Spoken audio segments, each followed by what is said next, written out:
Hare Krishna, everyone. So today we are discussing this topic. This is from seventh canto of Srimad Bhagavatam. How many of you have heard about Prahlad? Everybody. Yeah. So even though we know the story, we will go into lessons from the story. So systematically we learn more, teachings from the life of Prahlad. Prahlad. You know what the word means? Hlad means happiness. Yes. So Prahlad means one who gives happiness. So he is the person, because he is a pure devotee of the Lord, he gave pleasure to everybody. Even though his father hated him, eventually he also got pleasure because of having a son like Prahlad. And also he gave pleasure to all the demigods because the demon was harassing the whole creation. After he appeared, and because of him, Lord killed his father, and that eventually helped the whole universe. So we'll go through this story here. So we'll begin with the prayer. Om Ajnanatimirandhasya Jnananjanashalakaya Chakshurunmilitam Yena Tasmai Shri Gurave Namaha Sri Chaitanya Manobhishtam Sthapitam Yena Bhutale Swayam Rupa Kadamahyam Dadati Shrapadantikam Vandeham Shri Guru Shri Yutapadakamalam Shri Gurun Vaishnavanscha Sri Rupam Sagrajatam Sagana Raghunathanvitam Tam Sajivam Sadvaitam Savadutam Parijana Sahitam Krishna Chaitanya Devam Sri Radha Krishna Padan Sahagana Lalita Shri Vishakhanvitamscha He Krishna Karuna Sindho Dina Bandho Jagatpate Gopesh Gopika Kanta Radha Kanta Namostute Tapta Kanchana Gaurangi Radhe Vrindavaneshwari Vishabhanu Sute Devi Pranamami Hari Priye वाञ्छाकल्पतरुभ्यश्च कृपा सिन्धुभ्य एव च पतितानां पावनेभ्यो वैष्णवेभ्यो नमो नमः। जय श्री कृष्ण चैतन्य प्रभु नित्यानंद श्री अद्वैत गदाधर श्रीवासादि गौर भक्त वृंद हरे Krishna Krishna Krishna Hare Hare Hare Ram Ram Ram Hare Hare. So last to last session we discussed about the qualification of Guru. Who is the right Guru? We discussed in depth. So now, before we discuss the qualification of student, we just go through the story of a student, Prahlad, a perfect student who, so we'll see, this is from 7th canto, as I mentioned, of Srimad Bhagavatam. Bhagavatam has 12 cantos and 18,000 verses overall. 18,000 verses composed by Vedavyas. All the scriptures are composed by one person only, Vedavyas. Out of 18 Puranas, Bhagavatam is Mahapurana, is the greatest of all Puranas. So these are, and Bhagavatam is about, so Bhagavad Gita is what Krishna gave, right? Krishna spoke. Bhagavatam is about what is about Krishna and his devotees. So it has many pastimes and many lessons for us. Each pastime has a lot of depth. Different classes we go at different levels. So we go at a high level now, but once you get familiarized, there are many more lessons we can learn from the same story. But we go at levels by levels. So there was a king by the name Hiranyakashipu. He had a brother. His name is Hiranyaksha. And Hiranyaksha was killed by Lord before this in Kurma Avatar. So he was upset. Brother is upset. Hiranyakashipu, because they were harassing the whole world at the time.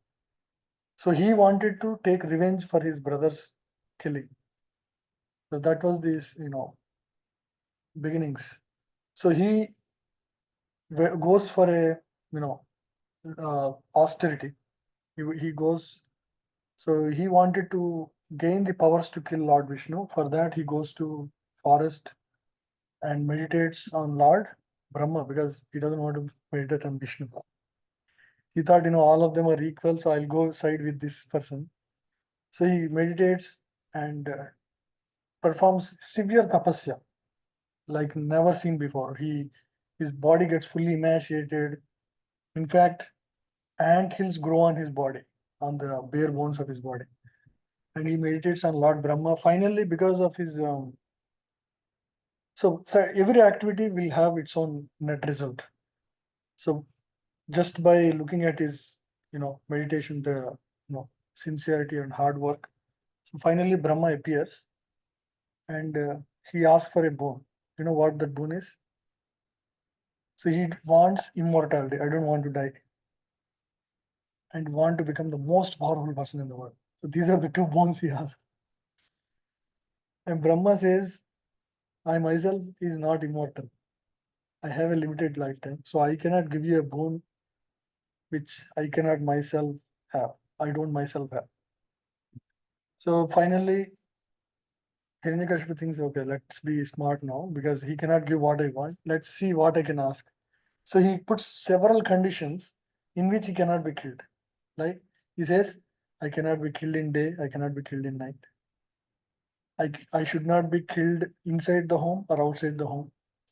I cannot be killed by man or I cannot be killed by animal. I cannot be killed in the day or in the night. So in this way, he puts several conditions, and Brahma says tadastu for everything. Then he finally thinks, okay, I am invincible. I got it. So now he goes back to his place of residence and starts harassing everybody. So this is the life of a materialist. Who is a materialist? He thinks matter is everything and matter is there for my enjoyment. And who is a spiritualist? Spiritualist is one who understands that this matter is actually there is a spirit soul within the body. That is the main force. And there is also they accept the God. Right? So materialist doesn't accept. So he thinks, he can be happy without bothering about God. That is how, even most of the atheistic scientists are also like that. We just need to discover how the mechanisms of world work or the laws of world, and we can be happy. So that is the materialistic point of view of the world, and that is how we see all the developments in today's world. Yeah. By the word Hiranya Kashipu, what is Hiranya means? Gold. Kashipu means soft bed. One who is after money and women or enjoyment, right? So these are the two things that define the person Hiranyakashipu. Yeah. So what is the purpose of material world? We are in a material world. Why Lord created material world? It's a place of, it's like a jail. Why the jail is exist? Why jail exists in any city? Because there will be always some people who violate the rules of land. And just like they build, irrigation, they, you know, they put roads on and they put traffic lights. They have, civil supplies. They have, all, gas, electricity. Every department is there. Along with that, there is a jail also because there will be people who violate. They misuse their free will. So just like the jail exists in a city for the people who don't follow the laws, there is also a jail in the existence, and that jail is actually middle world. Unfortunately, where we are is so that's why we see people go through miseries in this place. And the Adhyatmika, Adibhautika, Adidevika clashes are always persistent in this world. Whether we like it or not, we all have to be born. We all have four problems, right? Birth, death, old age, and disease. These are going to be consistent. So the best use of your time in this world, the right use, the most purposeful use of time is to how if somebody is in jail, what is the best thing that he can do? To abide by the laws of the jailer. And if they, if the entire, the the jailers feel that this person is completely transformed.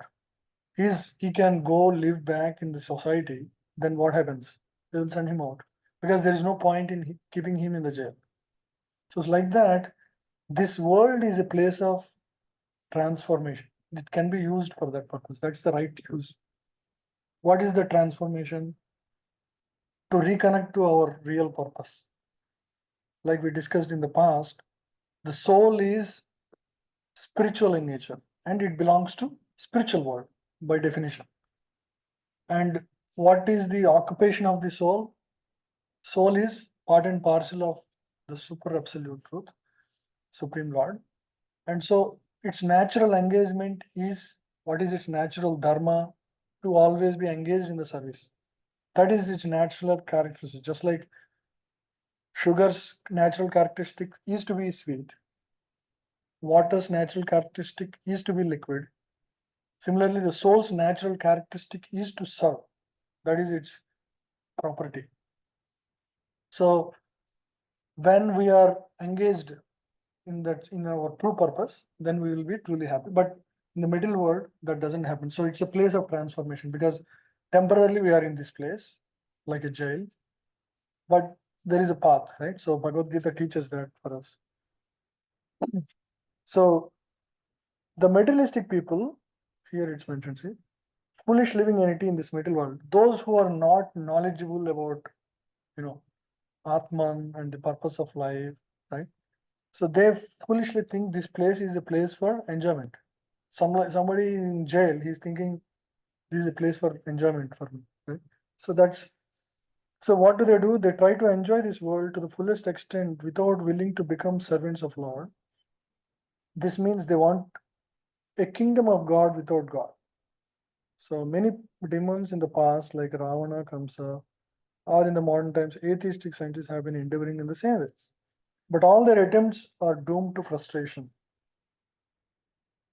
Because the nature's laws will just continue to work the way it is. Like birth, death, old age is not going to be going away anytime. So even though we make all the attempts to make our life happy, it still continues. The basic laws are not going to change. So the only best thing is to get out of this place. That's the right use of our time. So Hiranyakashipu, as we already discussed, so he wanted to get immortality, but unfortunately, Brahma himself cannot give. So he gets some guarantees, and he foolishly thinks that okay, now that I have these guarantees, I have won the game. Yeah.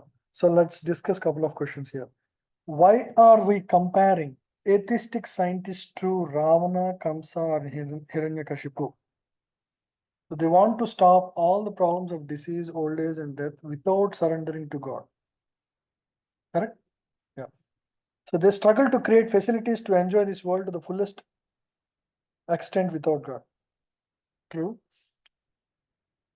They give up all mischievous tendencies and become a humble servant of God. No, that's not the case. They want a kingdom of God with God and no. And his laws abide by all. Hiranya means gold, Kashpu means soft bed. How is Hiranyakashipu's mentality relevant today? Modern day society is chasing after money and addicted to sex. That's true. Modern education is geared out money making and not man making. That is very true, right? There is no character focus. The fever of materialism is on the increase and the whole globe is experiencing heat.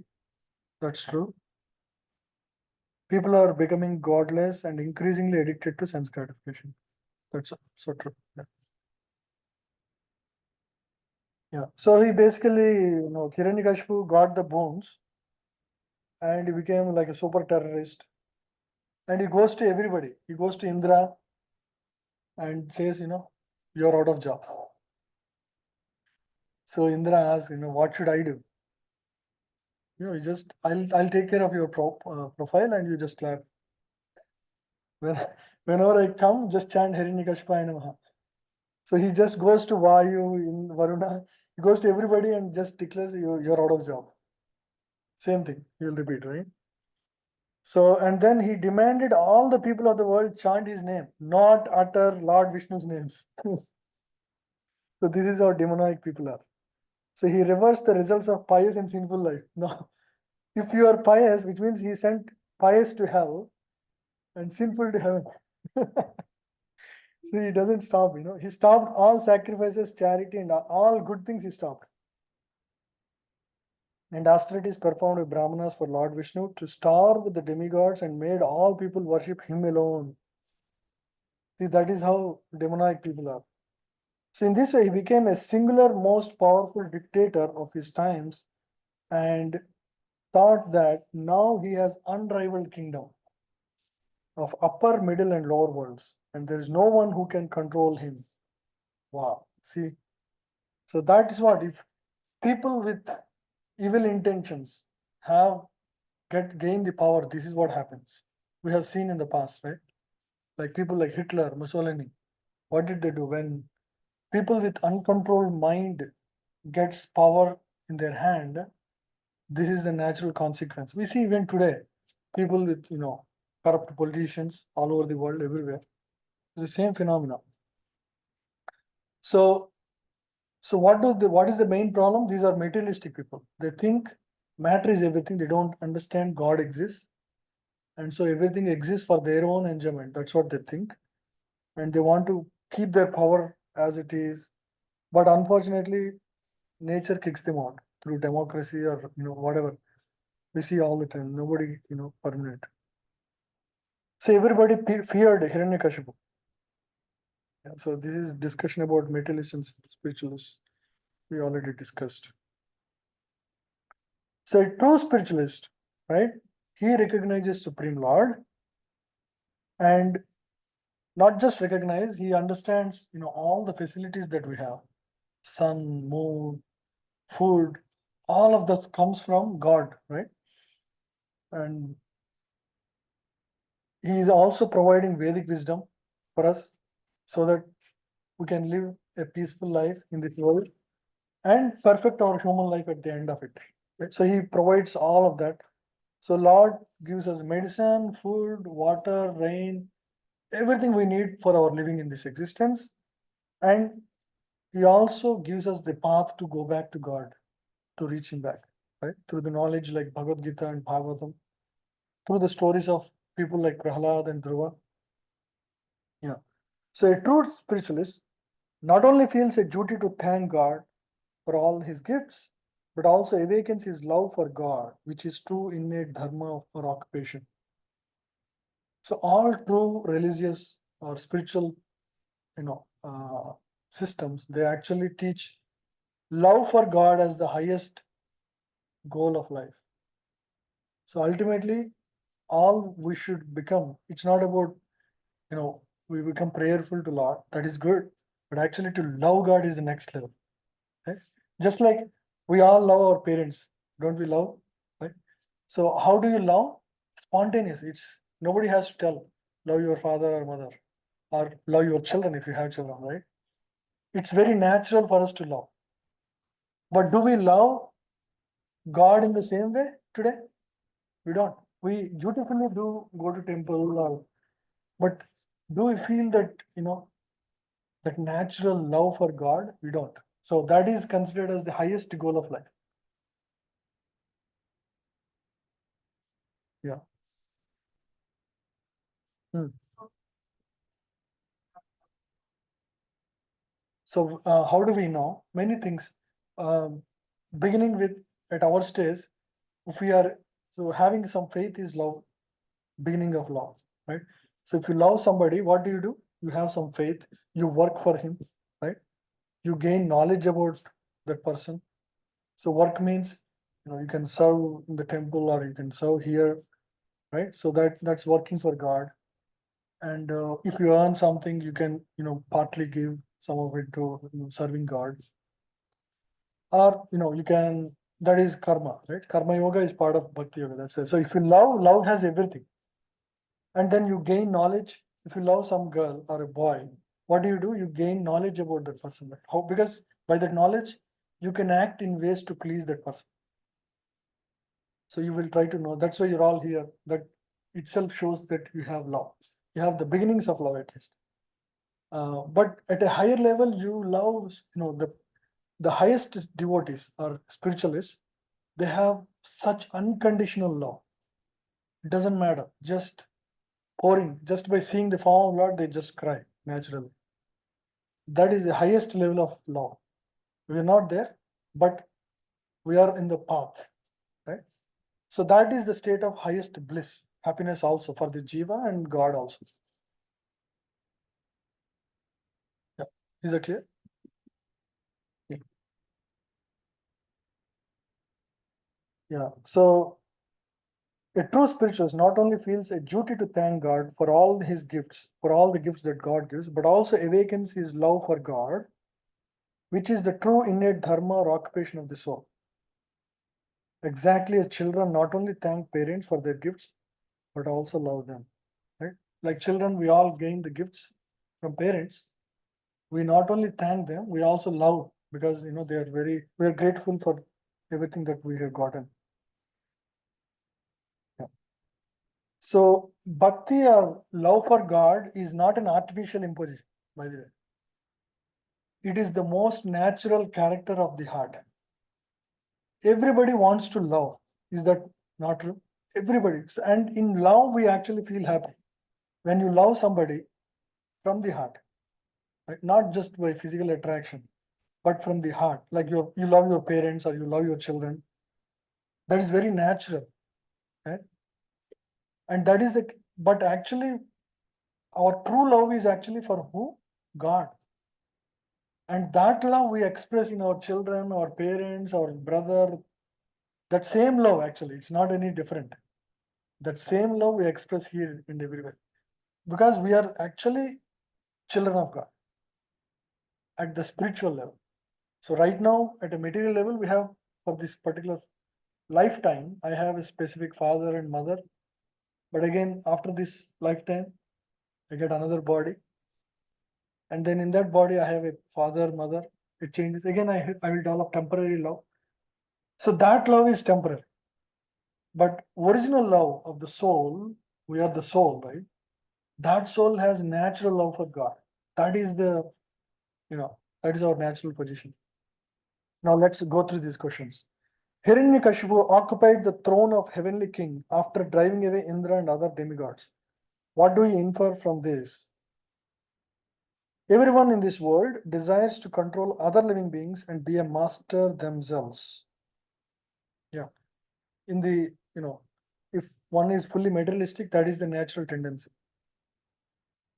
Hiranyakashipu utilized his strength acquired by austerities to defeat the demigods. Yes, true. When one gets some power, one tends to misuse it against others, breaking God's law. We have seen time and again, we see, right? A political party comes into power, immediately they start taking revenge on the opposition. We see in India all the time. They're just waiting for that moment. Yeah. So they want to use their power to cause pain to others. The power of demons generally overpowers the power of demigods. It's not like that. So what is the difference between a materialist and a spiritualist? Materialist has faith in God that he has provided all materials and cares for God and religion. No, materialist is the opposite. Spiritualist not only recognizes God's gift, but also love God as children do with their parents. Is that true? Yeah. Spiritualist lives life peacefully with the slogan, eat, drink, and be merry. No, that is materialist. Materialist has no faith in God. Spiritualist has faith in God. Yeah, true.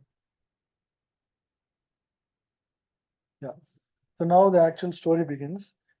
Hiranyakashipu, who is a materialist, complete materialist, we all know, right? Hiranyakashipu from Bhagavatam. So he is a hardcore materialist. He had a 5-year-old child. So the story is like this. So Hiranyakashipu, after his brother gets killed by Lord Vishnu, he goes to forest for meditation. And the whole purpose is to take revenge for and he want to gain powers enough to kill Lord Vishnu. That is the whole mood in which he starts going, to do meditation. And when he goes, his wife will be left at his home. Her name is Kayadu, and she is already a pregnant lady. And in her womb is Prahlad, the boy Prahlad, who is a devotee. And demigods think, oh, this is a great opportunity. Let's capture Kayadu and let her deliver the child, and let's kill the child right away. Because father is demon, like father, like son. They logically thought, okay, the son must be also a demon. So let's kill the boy right away after his birth. So they kidnap the Hiranyakashipu's wife. If Hiranyakashipu comes to know, they know what will happen. But before he comes, only the demigods, Indra, Varuna, they all go together. They kidnap Kayadu, and they're about to leave, and Narada Muni appears suddenly there. The demigods, you are all, you don't know that the person in the womb of this lady, he is the greatest devotee. You can't even imagine the devotional potency of this boy. And so then they will be surprised how a devotee is born to such a demon. It's all Lord's plan to eliminate Hiranyakashipu. So then the people who actually come to kidnap, they do namaskar and go around Kayadu and leave the place, right? And then Narada Muni takes Kayadu and the pregnant Kayadu to his ashram, and every day he would do Bhagavad Katha. Every evening he would do Bhagavad Katha. Kayadu would listen, and along with Kayadu, the boy in the womb also would listen. Prahlad, his name, afterwards, after he's born. So Prahlad has prenatal education. This is one important thing. If if a woman is pregnant, she can learn spirituality at the time. If she learns, the child would come with those learnings already in place. Quite interesting, right?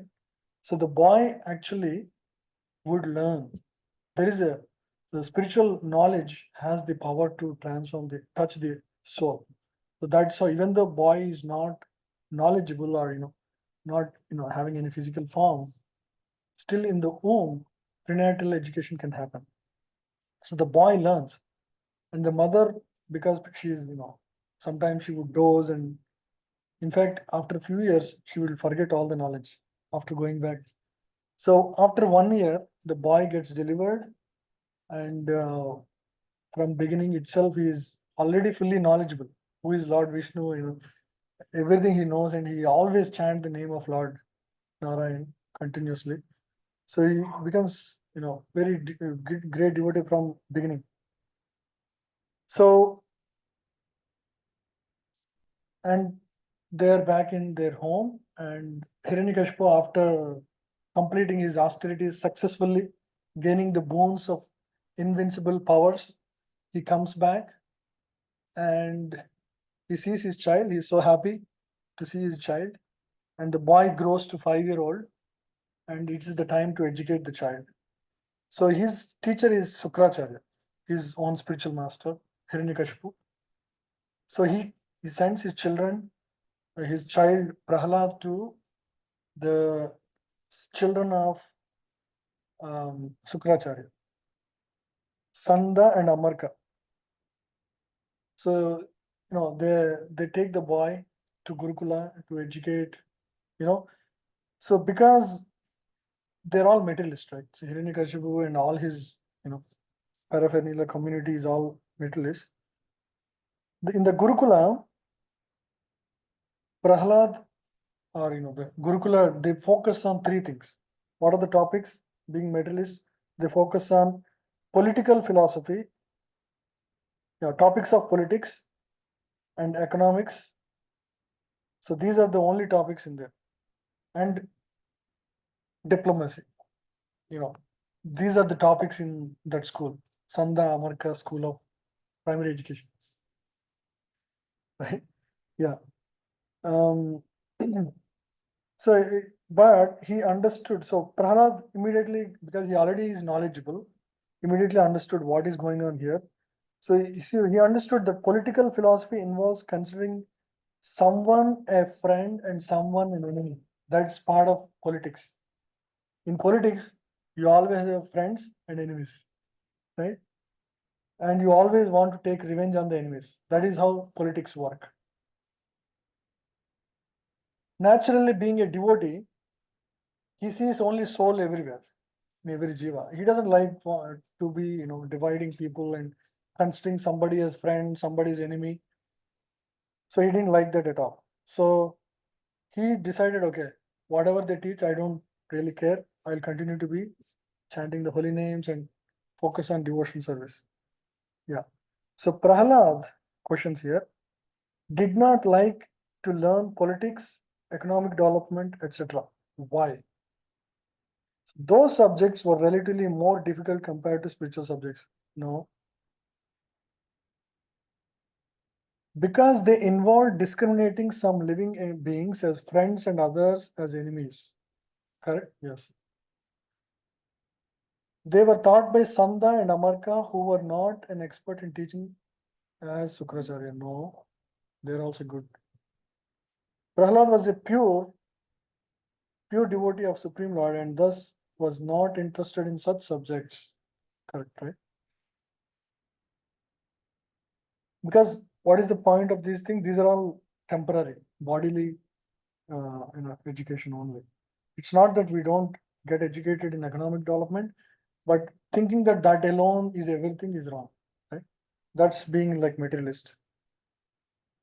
Yeah. So one time, the boy comes home from Gurukula, right? So Hiranyakashipu was extremely happy to see his son, now 5-year-old.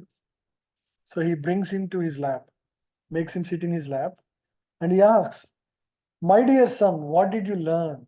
What are the, some of the lessons that you learned in your Gurukula? Please tell me." So the lovingly he asks. So to that Prahlad replies in a beautiful way. Let's read this.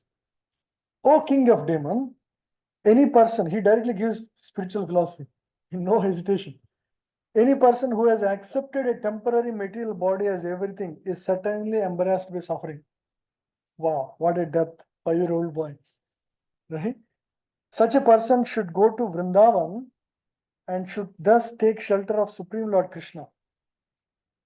When Prahlada spoke about the path of self-realization in devotion service, the king of demons heard Prahlad's words and he laughingly said, "Thus, the intelligence of child is spoiled by the words of enemy." See, he already immediately connected to his politics. Well, who is his enemy? Lord Vishnu. Yeah. So he thought, okay, my son's intelligence was spoiled by Lord Vishnu. So Hiranyakashipu advised his assistants, Sanda and Amarka, "My dear demons, give complete protection to this boy." So he thinks that is protection. What is that? At the Gurukula, where he is instructed so that his intelligence will not further be influenced by Vaishnavas or devotees, right? Who may go there in disguise. See, this is the nature of demons. And then teachers were surprised because they never thought all of this. So they'll inquire here, right? When teachers inquired from Prahlada why he was going against their teachings, "We are teaching diplomacy. Why are you talking about devotion service to your father?" So Prahlad replied that his mind was attracted to Lord Vishnu exactly as iron filings attract to magnet. So Prahlad said his life's goal was to become an unalloyed devotee, pure devotee of Lord Vishnu, and recognize that all living beings as God's children, right? And should not be discriminated as friend and enemy. So the teacher, being very angry, very upset at this answer, chastised and threatened the boy with many fearful conditions. They want to, they because their compensation will be affected by this, right? So they don't want to compromise on that. And it's a bad reputation for the school. Boy is going the wrong way against the teachings. So they tried to teach him everything possible. Right? They taught him to the best of their ability and then brought him. So now we thought him, the boy is silent when he was learning, you know, he's not speaking anything. So they thought, okay, now the boy is changed. They forcefully teach him diplomacy and everything. Prahlad would silently listen. And then now the boy is brought again. Now let's see what happens. So before that, couple of questions. How did Hiranyakashipu respond after hearing a reply of Prahlad? So the Prahlad teaching, right? He accepted the temporary material body is embarrassed by suffering and one should go to Vrindavan and take shelter of Supreme Lord. No. We wish he did that. So he laughed and felt that his small son was influenced by teachings of Vaishnavas. Yeah. He thought, my innocent child was spoiled by teachings of Vaishnavas. He thought the teachings about Lord Vishnu have spoiled the intelligence of his son. Yeah, that is how demons think. He told his teachers to give complete protection to his boy as at Gurukula to ensure the positive influence of Vaishnava. No. Who may go there to Gurukula to teach him? So what was Prahlad's evaluation of his father's anxiety and his suggested solution to his father? Yeah. So accepting a temporary material body as everything causes suffering and going to Vrindavan and taking shelter of Krishna is the solution. No. No. Prahlad's evaluation of his father. Yeah, correct.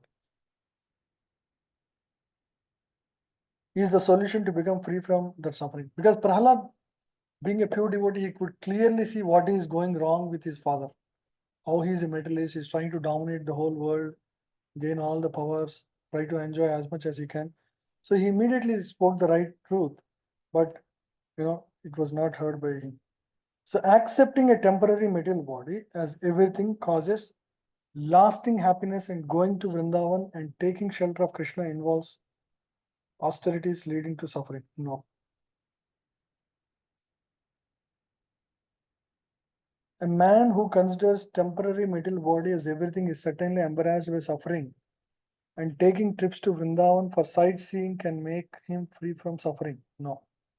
We should go to Vrindavan for what? To develop love for Krishna. That is why we go. Yeah. So now Prahlad was brought again. Let's see next set of lessons that Prahlad will try to teach. So Hiranyakashipu again took his son in the lap and inquired from Prahlad what was the best knowledge he had ever learned in his school again. Just want to make sure the son is in the right path. Right? Yeah. Now Prahlad, this time he will go to the next level of lessons. So last time we said, metal body is temporary, you are wasting your time. So this time, what you should do, what you should not do is told last time. Don'ts. Now he does. Now this time he'll cover do's. So what he does, let's see. Prahlad begins glorifying the Supreme Lord, saying that he will tell 9 process of devotion service. Shravanam, Kirtanam, Sravanam, no, Vishnu Smaranam, Padasevanam, Archanam, Vandanam, Dasyam, Atmanivedanam. These are the 9 devotion service process. So he'll speak about all of that.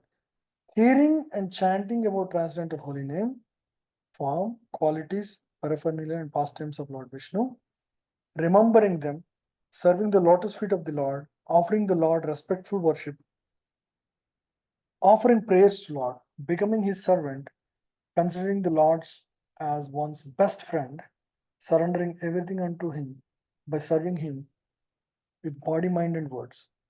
These 9 processes are accepted as pure devotion service. One who has dedicated his life to the service of Krishna, Lord Krishna, through these 9 methods should be understood to be the most learned person, for he has acquired complete knowledge. Yeah, so this is his conclusive statement. Hiranyakashipu got really mad. So he chastises, now he stopped, he'll directly go to the teachers. You are the one spoiling. So Sandhamarka, and for having wrongly trained Prahlad. Those guys, their fuses are off because they never thought anything. So the so-called teachers informed king that Prahlad was automatically a devotee. We didn't teach anything. He's already a devotee. And he didn't listen to one instruction they gave, right? So when they proved they're innocent, so then Hiranyakashipu inquired from Prahlad where he learned. Where did you learn? Now Prahlad gives another philosophical answer. So Prahlad replied saying, people who are determined to totally rot in material happiness cannot become Krishna minded since they never try to understand spiritual knowledge, nor do they listen to spiritual teachers. Thus, they can never benefit by their useless materialistic discussions. They drag it down by uncontrolled senses into the darkest regions of ignorance, and thus they madly engage in what is called chewing the tube. Repeated eating, sleeping, mating, and defending without endeavoring to in spiritual life to go back to Godhead. Because of their foolish activities, they are unaware that the ultimate goal of human life is to achieve the Supreme Lord. So they go on struggling in material world. They are led by similar foolish persons, just as one blind man is led by another blind man, and both fall in the ditch. Such foolish men can never attain happiness unless they surrender to Lord's pure devotees, like Narada, and be guided by them. Yeah. So which item is misleading is missing? Yeah, I think this one is a wrong question, so we'll skip. What was Prahlad's solution to the? So he gave a proper lesson to Hiranyakashipu. Obviously, he's very upset with this. What was Prahlad's solution to the blind men who are unaware of ultimate goal of life and being led by other blind men? Yeah. So to take the study of Vedic literature seriously and attain perfection in human life. That's true. Yeah. To visit holy places of Supreme Lord, where one can get to see places of pastimes. Yes, it will be spiritually uplifting. To open the blind eyes by discussing with spiritually minded friends through WhatsApp. I don't know. Yeah, you can do that too. To surrender to Lord's pure devotees and be guided by them. That's true. Yeah. Now, because now he gave second lesson to his father, this time he'll be really mad. He want to take to the next level. He realized this Prahlad is like a dog's tail. It cannot be made straight. So he decided to now finish him, kill him. Father trying to kill son just because of disagreement in opinion. So Hiranyakashipu, blinded by anger, threw him off his lap. Imagine, right? Onto the ground. Hiranyakashipu felt Prahlad was so treacherous. Now he is the enemy. Right? He treated him as an enemy. He had become a devotee of Vishnu who had killed his. Your uncle got killed by this person. You must be inimical to Vishnu. That is his logic. Right? He's only seeing bodily relations. So Hiranyakashipu told his servants, "O demons, take this boy away from me. Kill him as soon as possible." So assistants struck Prahlad with sharp weapons. You can see the picture here. Sharp weapons like this. So he would be taken to a place and would be hit. And Prahlad is just like this. You see a beautiful picture. But he could not be killed. Then he will be taken to a large elephant and they would make the elephant trump him. Imagine the, you know, but he was be always protected. And at one time he would be thrown into a pit of snakes. See that pit of snakes here. But nothing happens to Prahlad. And then finally they decide to throw him off a cliff. Be done. But in every instance, Lord protects him because he has such faith. He's not afraid of anything.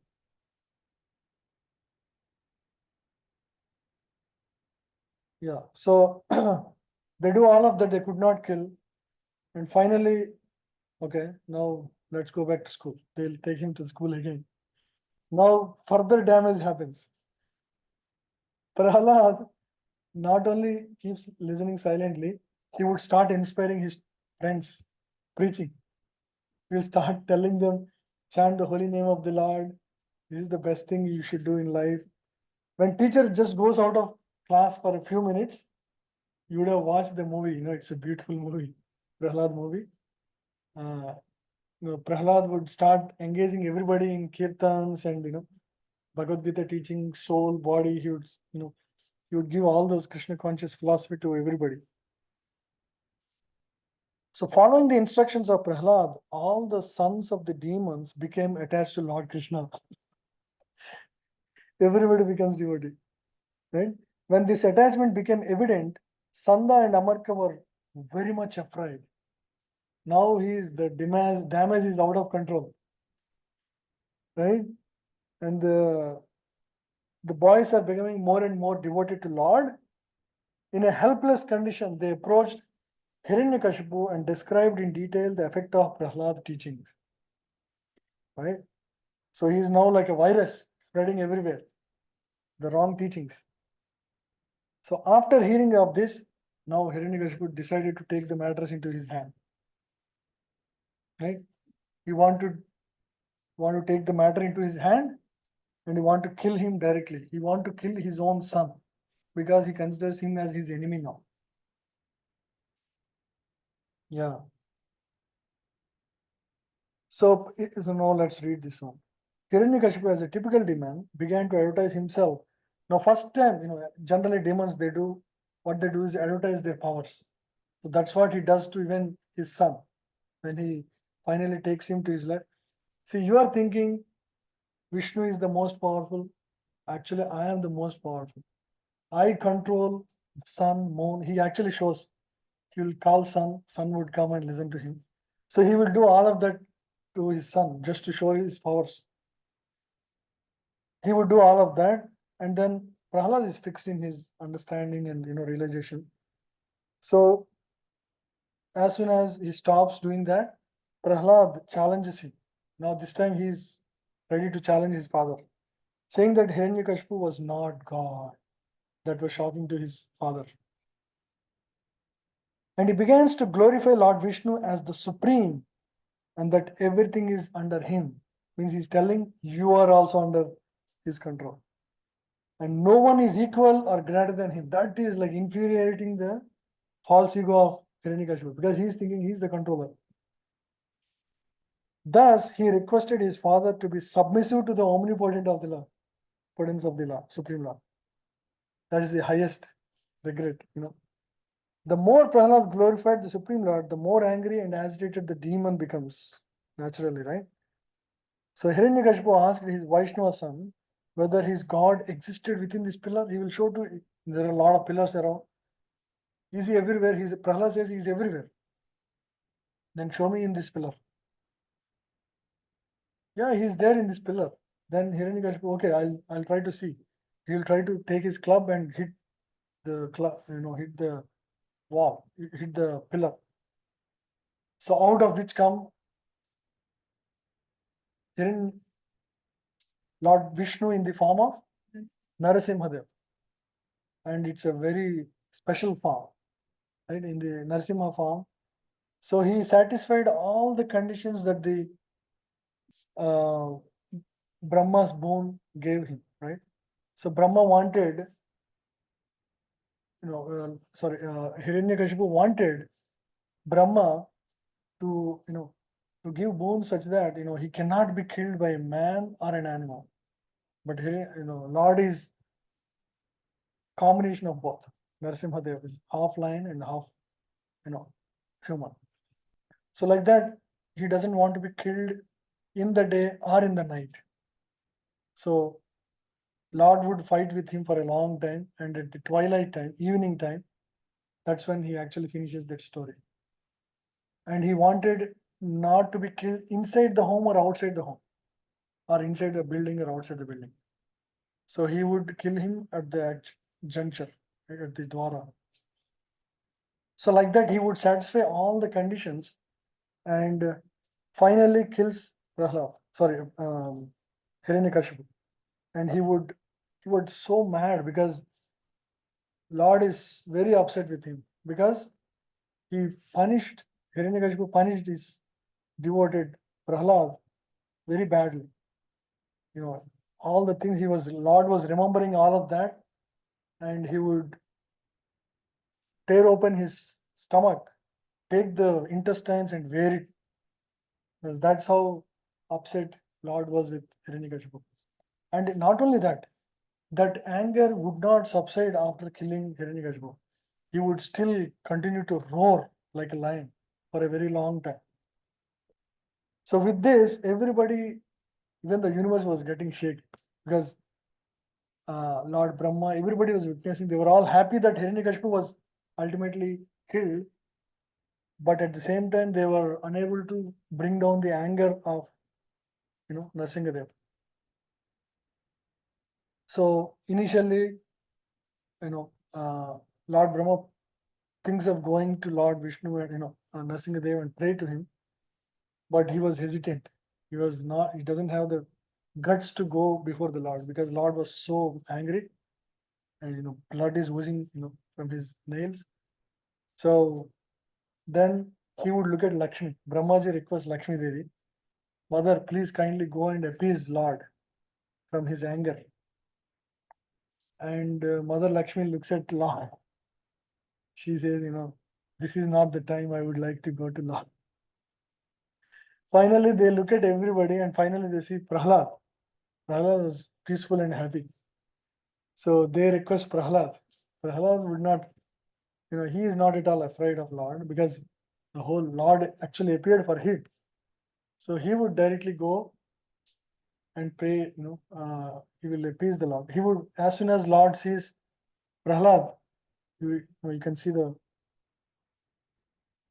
Lord is very happy to see Prahlad. See, very kind. Suddenly the whole transformation happens. And you see the boy here, Prahlad, very yeah. So Lord, finally is appeased by the prayers of Prahlad Maharaj. Yeah. Here are some of the bones. Here is some questions here. So this is the killing pastime of Hiranyakashipu. So how did Prahlad respond when Hiranyakashipu advertised himself as greater than Supreme Lord? Prahlad immediately accepted that? No. Prahlad declared no one is equal to or greater than Lord Vishnu. True. Prahlad didn't want to make his father angry and thus he for the time being agreed. No. Sometimes this is the challenge we also get. Maybe some people who are atheistic try to counter us. Yeah, we don't necessarily fight with them, argue with them, but we don't need to agree to them as well. Right? We can be silent there. So Prahlad challenged him, saying that Hiranyakashipu was not God and glorified Lord Vishnu, because he is fully convinced. He is a self-realized devotee. Yeah. So this is the pastime we already discussed. Yeah. Mhm.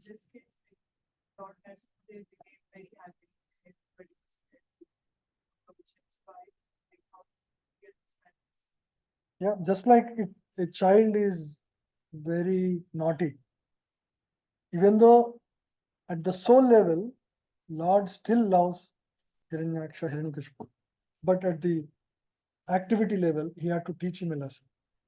So sometimes, even though father loves the child, externally he'll be angry. Otherwise, he's going to cut his finger with a knife. So when child is playing with a knife, the father would be angry externally. So it is like that. Yeah. Mhm.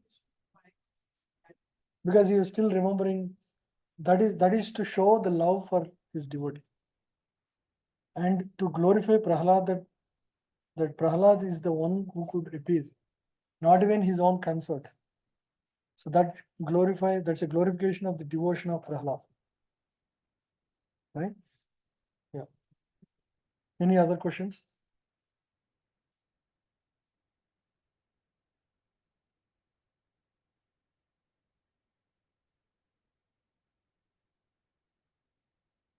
Yeah. So this is about the boons. Hiranyakashipu had asked several boons to Brahma. How did Lord Narsimha kill Hiranyakashipu by fulfilling all his criteria? So not to be killed by any man, animal, or god. True. He asked for it. He killed by becoming combination of both. Yeah, human as well as god. Animal as well as god.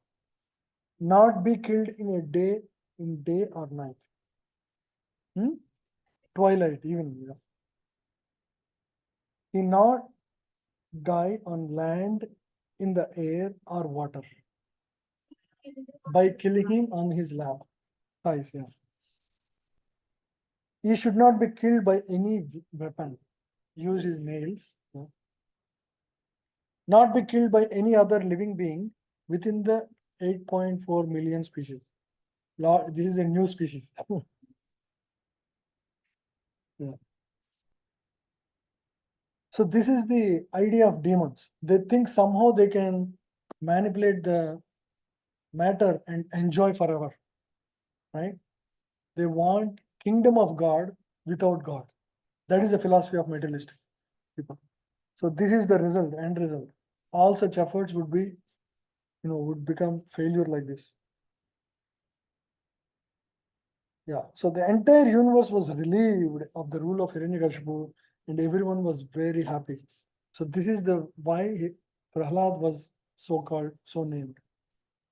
He is the one who gives pleasure to everyone. Yeah.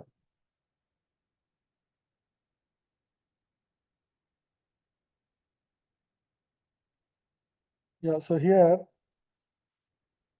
the whole point here is that even Hiranyakashipu, the most powerful materialist, could not become deathless by his various plans. Right? What then can be accomplished by tiny Hiranyakashipus of today's time? Right? Yeah. Whose plans are thwarted from moment to moment. So we can never become like that. So that's why we should not make one-sided attempts to win the struggle for existence. The real thing we should do focus is the spiritual part of our life. Right? So if we just focus on material aspect of our life, it is also important to maintain our body, because for the spirit to continue to perform devotion service, we need to maintain our body. So you need to take care of body, but that should not become the primary goal. So everyone is struggling hard for existence, but laws of material nature are so hard and fast that they do not allow anyone to surpass them. So in order to attain a permanent life, one must be prepared to go back to Godhead. If you want to achieve the highest perfection, our aim should be to leave this material existence. So we should get out of this samsara, temporary material existence, and go back to spiritual world. That's when we can become truly happy.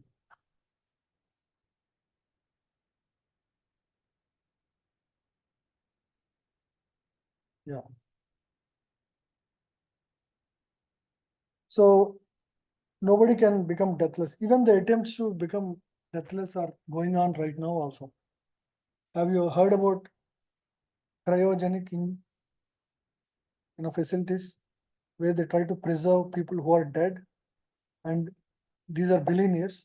They take some of the money funds from them to actually continue the research to revive them at some point in future. But those are all mechanical attempts which will not succeed. Yeah. So Ishwanath teaches the same lessons. We should not make one-sided attempts to win the struggle for existence. Yeah. So this we already discussed. So finally, Lord is appeased by Prahlad. So this is the point. Just as a lion's cub is never afraid of lion, A pure devotee is never fearful of the Supreme Lord, whom he adores as master of his heart and Lord of his life at every moment.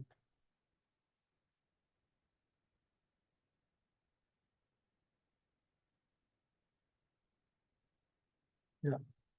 So Prahlad offers beautiful prayers.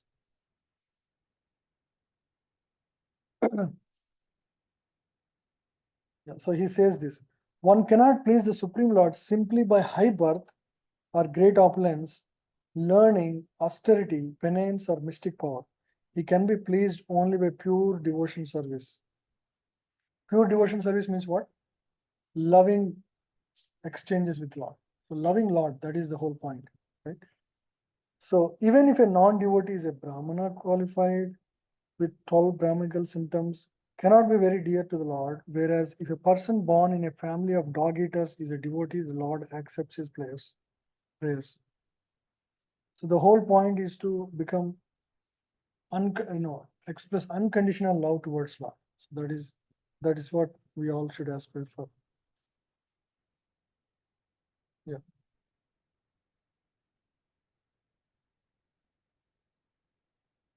So after all of these prayers, Lord asked him, Prahlad, I'm so happy with you. I want to give something to you.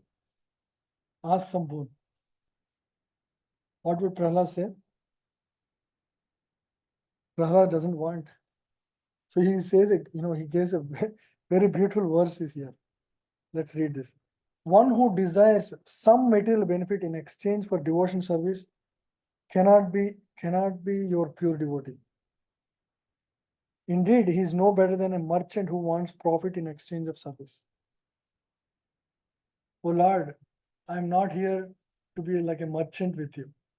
I'm not doing business here with you. I don't want anything from you. So clear, right? So Prahalad wanted to remain always a servant of Lord. Thus he prayed to Lord Narasimhadeva, O my Lord, best of the givers of benediction, if you at all want to bestow a desired benediction on me, then I pray to you to make my heart free from material desires. And he's already a pure devotee. Still he wants the same. So that's the prayer of a devotee. He doesn't want anything in exchange, right? Because the logic is anything you ask is generally lesser than what Lord can give you, right? Like for example, if you are a child of a billionaire, right? But you are a child, right? So if you ask, what would you ask? You would ask for a toffee, something like that, right? Something simple, because that's how far you can think. But Lord knows what is best for you. If you leave it to Lord, He will give you the best. He will give all His riches in itself, correct? So we don't ever approach Lord with material desires. But of course, if we have some pushing material, lot of pushing material desires, it is better to go to Lord only instead of anybody else. Uh, but ideally, at a higher level of consciousness, one would not ask for any material benedictions from Lord. Yeah. So here, people ask, generally before coming to these classes, our approach to Lord is we go to temple before exams or before some serious important decisions, right? We pray to Lord for help or guidance. So it's always material purpose. You all agree or not? Yeah. That is how we are trained by our parents or ancestors. But actually, that is not the right approach, right? So because Lord knows what is best for us. Whatever happens to in our life, even though it is painful, that's exactly is the best thing for us. Even though we may not connect the dots at the time, eventually, after some time, you would realize actually that is the best thing that happened to me. That time you may not realize because you are overwhelmed by the condition at the time.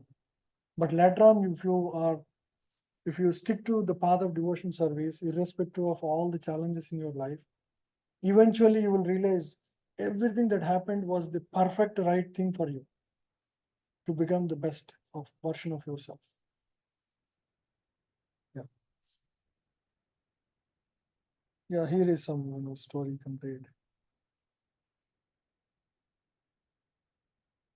think we are already 1:10. Any questions? Yeah.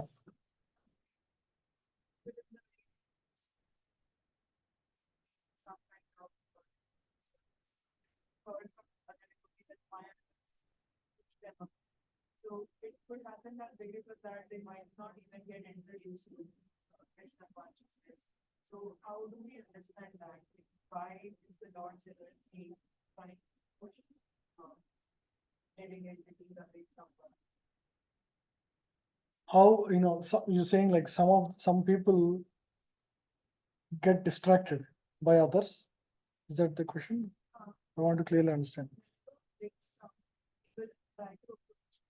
Mhm. Push them out, apparently. Yeah. Any examples specifically? Hmm. Yeah. So why sometimes some people, get pushed away from God? So one way to understand is it is still good for them. Sometimes they come because they have little faith or no faith. They may act in ways which are, more offensive at the time. Like for example, bringing a person like Hiranyakashipu, his mentality is all totally materialistic. He's not ready for devotion service at this point. So they come and they try to torture other devotees or spread rumors, or that will again take them farther away from Krishna consciousness. So to protect them, sometimes some people are pushed away until they mend their ways a little, right? Because it's also offensive when you come close to devotees and cause offenses. That's even more negative for them. Yeah. So sometimes they're it could be temporary, and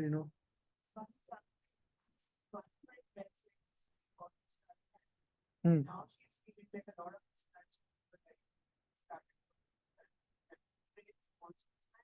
hmm, hmm. Okay, I see. Oh, that is a genuine case. Yeah, it will be temporary. Generally, you know, so whatever is happening is based on our prarabdha karma, whatever we have inherited from the past.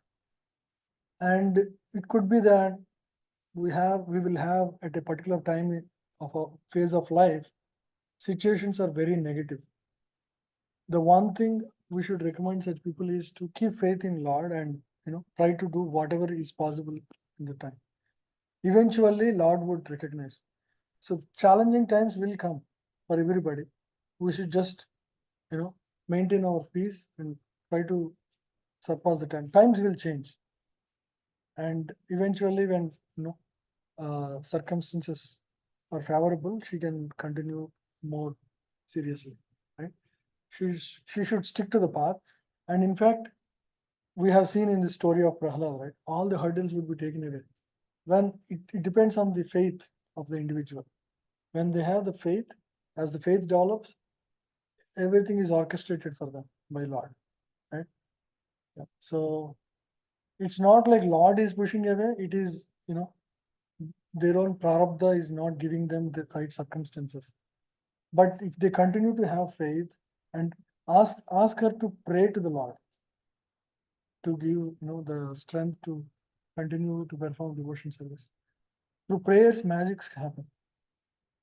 Humble with a humble heart, instead of doubting and in a faithless way approach, Lord, anything, right? If you try to approach in a in a very humble, in a prayerful way, Lord would create situations to get out of that situation faster. Even we praying for them also helps. So we can also pray for such people. Anything else?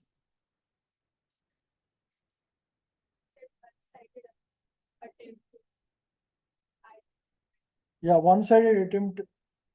So materialistic people, they eliminate God from the equation, right? So they think everything is matter. So that kind of approach to the world is one-sided. Everything I see has to be empirical. Without empirical and clear evidence before my eye, I won't believe anything. That is the materialistic people approach. So, but that is incomplete because we don't know everything. If you ask him, why everything is so systematic in this existence, why day and night, nobody has perfect answers. So it cannot be empirically derived why exactly things are happening the way it is. So that is partial understanding of the existence. So materialistics are like that. So to describe their quality, it is mentioned like that. Spiritualists are those who are open, even though they don't see with the eye, they are open-minded to accept ideas beyond what is, you know, uh, empirical and evident. Anything else? Okay. So today we have Sankirtan in Seattle from the public library here, and we have a very very exalted Vaishnava here. His name is His Grace Amarendra Prabhu. Gives wonderful lectures. He could not come this time because he has this engagement Sankirtan for a long time, so he doesn't is he don't want to use his voice back to back, so he couldn't come. But next year he will come. He is like a different level, very inspiring speaker. Next year he will come and talk to him. Next year he will come. Couldn't come this year. So, if possible, you can just come and see. It's going to be a lot of fun. So, we'll be performing street Sankirtan, chanting the holy names of, Hare Krishna Mahamantra on the streets right here in, you can imagine, right? In a country like America, we are doing that. Yeah. So, with that, we'll end. Huh? It starts around 1:45. 2 is the time I think you can expect. 2 to 4, the main part. Yeah, here. Yeah, from library they have a path. Yeah, Westlake, there are a couple other places. Pike Place Market. Yeah, we go through the streets of Pike Place. So it'll be nice. So if you can join, it starts at 2 o'clock. So we'll wind up and take prasadam now. No other questions. Yeah. Thank you, everyone. Okay, should we chant? We'll spend like 6 minutes chanting.